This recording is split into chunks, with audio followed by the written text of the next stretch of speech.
بسم اللہ الرحمن الرحیم الصلاۃ والسلام علی سید الانبیاء والمرسلین وعلی آلہ واصحابہ اجمعین۔ سرکار وارث پاک عالم نواز عالم پناہ اعظم اللہ ذکرہ علی گڑھ میں مولوی حافظ حسن صاحب امین دیوانی کے یہاں مقیم تھے۔ علی گڑھ کے تحصیلدار سید سلمان شاہ صاحب نے یہ سن رکھا تھا کہ سرکار عالم نواز کی بارگاہ میں جو شخص جس غرض سے آتا ہے آپ خود بخود اس کا جواب ارشاد فرما دیتے ہیں، آنے والے کو عرض حاجت کی ضرورت ہی نہیں پڑتی۔ تحصیلدار سید سلمان صاحب کے دل میں خیال پیدا ہوا کہ امتحان لینا چاہیے، کیا واقعی ایسا ہی ہے؟ چنانچہ تحصیلدار صاحب امتحان کی غرض سے سرکار عالم پناہ اعظم اللہ ذکرہ کی بارگاہ میں حاضری کے لیے چلے، اور ادھر سرکار عالم نواز عالم پناہ واقف اسرار خفی و جلی شاہ وارث علی اعظم اللہ ذکرہ نے تحصیلدار صاحب کے آنے سے پہلے ہی حافظ حسن صاحب وارثی سے ارشاد فرمایا، سنا یہاں کے تحصیلدار آتے ہیں، ان کو واپس کر دو، یعنی واپس بھیج دو، ہم ان سے ملنا نہیں چاہتے۔ چنانچہ تعمیل ارشاد کی گئی، تحصیلدار صاحب کو واپس کر دیا گیا۔ دوسرے دن تحصیلدار صاحب پھر آئے اور پھر واپس بھیج دیا گیا۔ اس کے بعد تحصیلدار سید سلمان شاہ صاحب کا خیال امتحان حسن عقیدت سے بدل گیا اور ان کا استہزاء گریہ وزاری سے مبدل ہو گیا۔ چنانچہ تیسری مرتبہ تحصیلدار صاحب نہایت ادب و احترام سے شیرینی و احرام لے کر ننگے پاؤں حاضر خدمت عالی ہوئے۔ عجیب سوز و گداز کی حالت تھی کہ ان کی گریہ وزاری کا دوسروں پر اثر پڑتا تھا۔ وہ آتے ہی سرکار کے قدموں پر گر پڑے، قدموں کا بوسہ لیا اور فوراً بیعت ہو گئے۔ پھر تو وہ ایسے جان نثار ثابت ہوئے کہ سرکار عالم نواز اعظم اللہ ذکرہ کے خاص محبوں میں ان کا شمار ہوتا ہے۔ شیفتہ ہو گیا اے یار زمانہ تیرا، جس کو دیکھا وہی گاتا ہے ترانہ تیرا، لامکان تک تجھے ڈھونڈا مگر اے پردہ نشین، خانہ دل ہی میں پاتا ہوں ٹھکانہ تیرا۔ اے عاشقان وارث، آپ نے دیکھا کہ تحصیلدار صاحب جب بھی سرکار عالم نواز وارث پاک اعظم اللہ ذکرہ کی بارگاہ میں امتحان کی غرض سے آنا چاہتے، سرکار نے آنے کی اجازت ہی نہ دی، اور یہ اجازت نہ دینا ہی دراصل ان کی اصلاح کرنا تھا۔ تحصیلدار صاحب نے اپنے فاسد ارادے سے توبہ کی اور پھر خلوص و محبت کے ساتھ حاضر ہوئے اور شرف بیعت سے مشرف ہوئے۔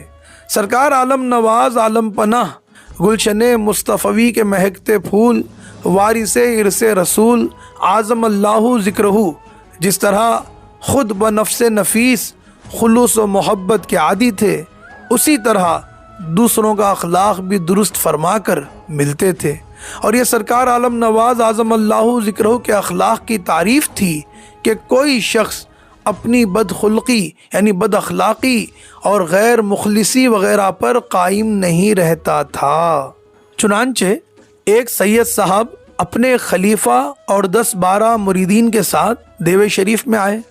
جس وقت وہ سرکار عالم نواز اعظم اللہ ذکرہ کی خدمت عالی میں پیش کیے گئے، سرکار عالم نواز اعظم اللہ ذکرہ فوراً جلال میں آ گئے اور کوئی بات نہیں کی۔ سرکار کے خدام اس بات کو جانتے تھے کہ آپ کا جلال دیر تک نہیں ہوتا۔ خادموں نے ان سید صاحب اور ان کے خلیفہ صاحب کو بالا خانے پر ٹھہرایا اور ان کے مریدین کو نیچے کے حصے میں ٹھہرایا اور ان کی خاطر مدارات میں کوئی کمی نہیں کی۔ مگر وہ سید صاحب جب بھی سرکار عالم پناہ اعظم اللہ ذکرہ کی بارگاہ میں حاضر ہوتے، سرکار فوراً جلال میں آ جاتے۔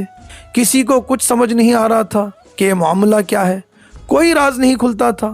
وہ سید صاحب بے حد پریشان تھے، ساری رات بالا خانے پر بیداری میں بسر کی اور اپنے ذکر و اشغال میں مصروف رہے۔ دوسرے دن دوپہر کے وقت حضرت حاجی اوگٹ شاہ صاحب وارثی نے صرف شاہ صاحب کو اور ان کے خلیفہ صاحب کو بارگاہ وارثی میں پیش کیا اور عرض کیا کہ سرکار، یہ فلاں علاقے کے رہنے والے ہیں، سید ہیں اور پیری مریدی بھی کرتے ہیں۔ یہی الفاظ پہلے بھی عرض کیے گئے تھے، مگر اس بار سرکار عالم نواز اعظم اللہ ذکرہ نے ان سید صاحب کو بیٹھنے کی اجازت دی۔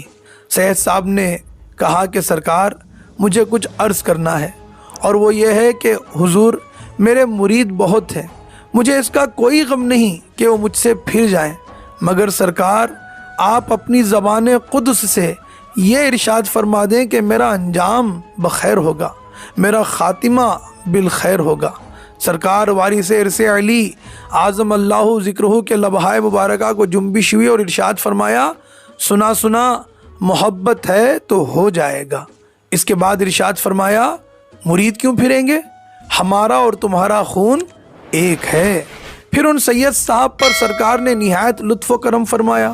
جب وہ رخصت ہونے لگے تو ایک تہبند انہیں عطا فرمایا اور ایک زنانہ جوڑا بھی عنایت کیا، اور ارشاد فرمایا کہ یہ ہماری طرف سے سیدانی کو دینا۔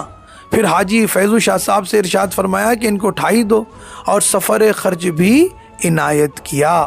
وہ سید صاحب نہایت مسرت و شادمانی سے رخصت ہوئے۔ اے عاشقان وارث، آپ نے دیکھا ان دونوں واقعات میں سرکار نے بظاہر خفا ہونے کا انداز اختیار فرمایا، کسی کو دربار میں آنے کی اجازت نہ دی تو کسی سے ایک وقت تک کے لیے کلام نہیں فرمایا۔ یہ اظہار خفگی غصے پر محمول نہیں تھی، بلکہ اخلاق حسنہ کی تعلیم تھی، تاکہ بری عادت ترک ہو جائے، عیب دور ہو جائیں اور اخلاق درست ہو جائیں۔